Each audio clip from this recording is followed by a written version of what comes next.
Monsieur le Président, donc chers collègues, notre groupe évidemment ne peut que reconnaître les bénéfices du transfert important de l'autorité de gestion aux régions avec, comme vous le savez, la pleine responsabilité politique, juridique et financière qui les caractérise.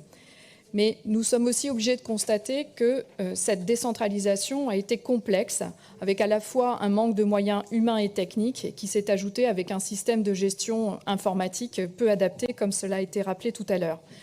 Un autre élément qui est très important, c'est la crise démocratique qui sévit dans notre pays à toutes les échelles de vote, qu'elles soient européennes ou régionales. Et en tenir compte, c'est justement faire en sorte de faire vivre pleinement la démocratie dans nos institutions. Nous appelons donc une gouvernance plus partagée et moins technocratique, qui serait plus adaptée à la bonne gestion de ces fonds. Un sujet aussi fondamental ne peut reposer uniquement entre les mains d'un président de région, celle d'une déléguée et celle d'un service Europe et coopération, aussi expert soit-il.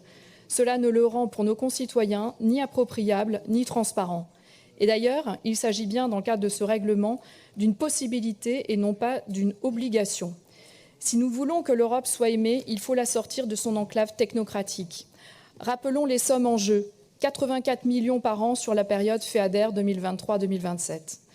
Pourquoi alors, en effet, ne pas élargir ce pouvoir à la commission permanente et même à notre assemblée plénière, dès lors que d'importantes sommes sont engagées en fixant un seuil au-delà duquel ces deux assemblées pourraient être convoquées? Cette mesure a été mise en place dans les Hauts-de-France en 2016. Et c'est cet engagement démocratique à l'encontre d'une hyper-personnalisation du pouvoir que nous défendons. Donc, vous l'aurez compris, nous voterons contre cette délibération, mais en faveur de l'amendement.